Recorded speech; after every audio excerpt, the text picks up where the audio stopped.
C'est jeudi, c'est le 2 juillet, donc vous avez survécu à la Fête du Canada. Je vous en félicite. Bon midi. Mon nom est André Arthur.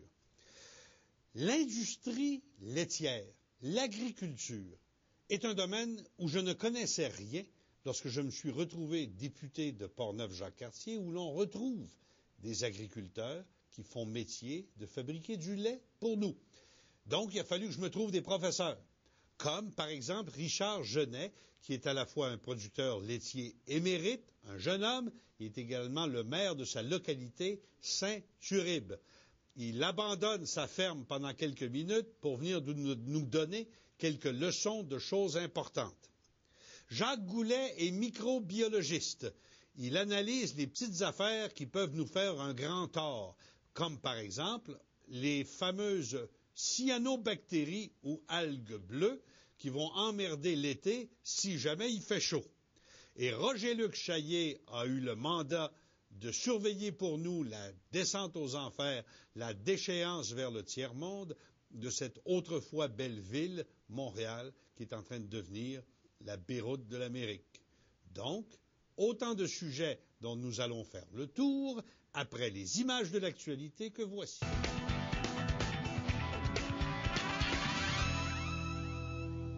Peut-être que j'en ai manqué des bouts, mais j'ai rien qui m'indique que Montréal n'a pas cessé de descendre aux enfers progressivement. Chaque fois que je visite Montréal, je suis déçu de quelque chose de différent.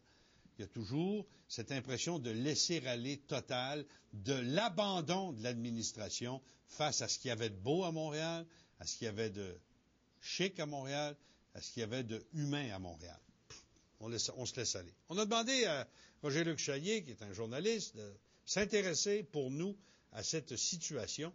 Et il nous revient aujourd'hui avec l'hôtel, le grand hôtel Vigée. De quoi on parle? C'est quoi ce bâtisse-là? Elle est magnifique de l'extérieur. C'est quoi ça? C'est un monument. On appelait ça au début du siècle dernier le palais Vigée. C'est l'ancienne grande gare Vigée à Montréal. Ah, cette photo-là, qui date de la belle époque du début des années 1900. On dirait le Château Frontenac? C'est le même architecte. Les mêmes matériaux, les mêmes plans qui ont été faits, bon, la même idée. Alors, ils ont construit ça, qui est le palais Vigée et qui servait de grande gare de Montréal et de grand hôtel, évidemment.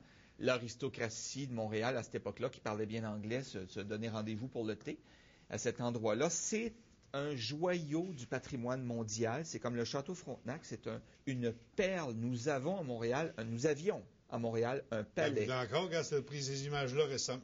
Il y a pas mal de venir dans les fenêtres, par exemple. Oui. Est-ce que c'est un palais pour toi, ça? Regarde les planches de plywood qu'il y a partout, là. Mais voyons, qu'est-ce qui est arrivé? Est-ce qu'il y a eu un feu? Non, il y a eu la Ville de Montréal. Quand la Ville de Montréal est devenue propriétaire, l'édifice est tombé en déchéance. Écoute la chronologie. J'écoute ça. Du début du siècle jusqu'aux années 50, c'est une propriété privée, c'est loué par le fédéral, c'est un monument, on en prend soin. En 1950, la Ville de Montréal achète le bâtiment et l'occupe pour des locaux administratifs de fonctionnaires. En 1964, selon le site du ministère de la Culture du Québec, classé par un décret gouvernemental de bâtiment historique à valeur patrimoine spécial. Je vais même te dire le terme de la Ville de Montréal, puisque la Ville a suivi en déclarant un immeuble de valeur patrimoniale exceptionnelle. On a vu un tas de briques à l'écran il y a un instant. Oui. Est-ce qu'ils sont en train de faire des réparations? Ils ont apporté de la brique? Non, c'est parce que tout tombe de partout, puis ils font des tas avec, puis ils ramassent ça à un endroit. Actuellement, le bâtiment il n'est pas habité, il n'est pas occupé. Et je vais même te montrer, si les gens de la technique veulent nous montrer là, les ruines, c'est que le bâtiment est en train de se casser. Regarde bien, André. Le bâtiment est en train de se casser en 3 parties. Et ça, toute la partie, tu vas voir, là, ça, c'est les briques qui tombent. Mais juste avant ça, là, il y a une craque, et voilà, qui part du haut de l'immeuble jusqu'en bas. La partie ouest de l'immeuble est en train de se séparer de la partie est.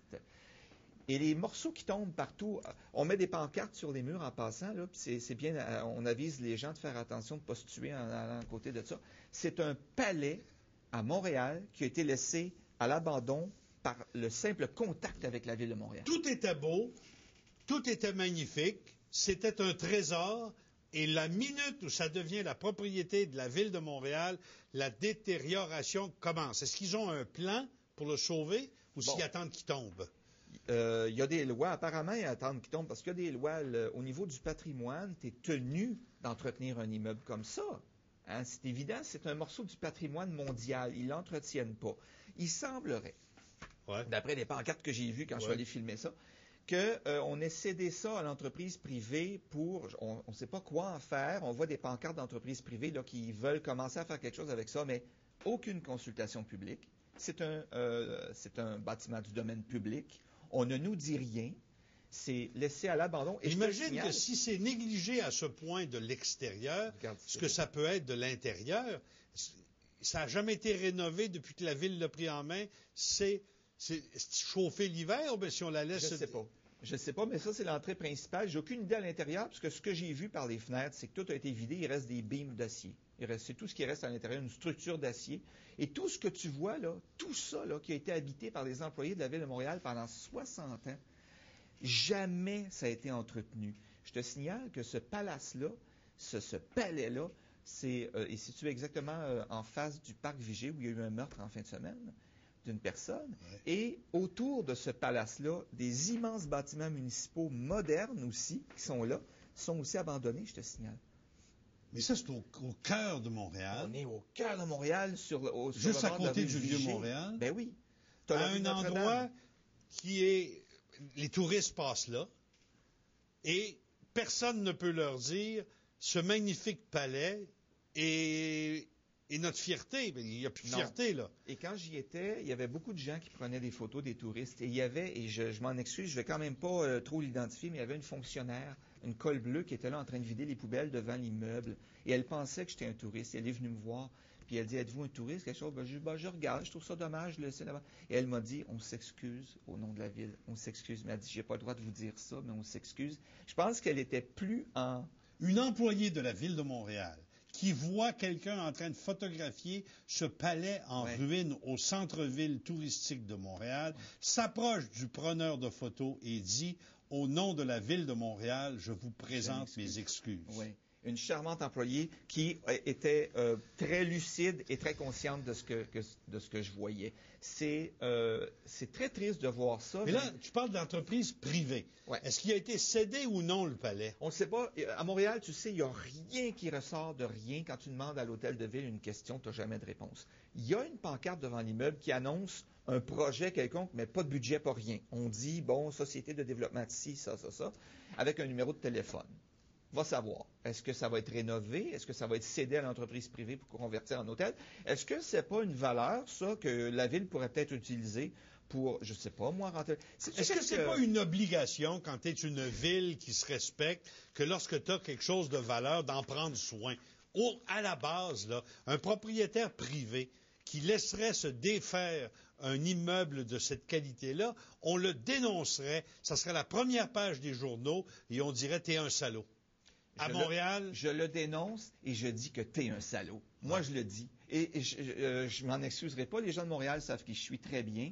Et je me disais que j'aimerais ça, moi, que ces chevaux-là tirent par les jambes les responsables de ce cafarnaum-là. Mais je te signale, André Arthur. Il nous reste 10 secondes. 10 secondes. Décret gouvernemental datant de 1964 obligeant l'entretien de cet immeuble-là. À la Ville de Montréal de réagir. Et à vous, passez une bonne journée.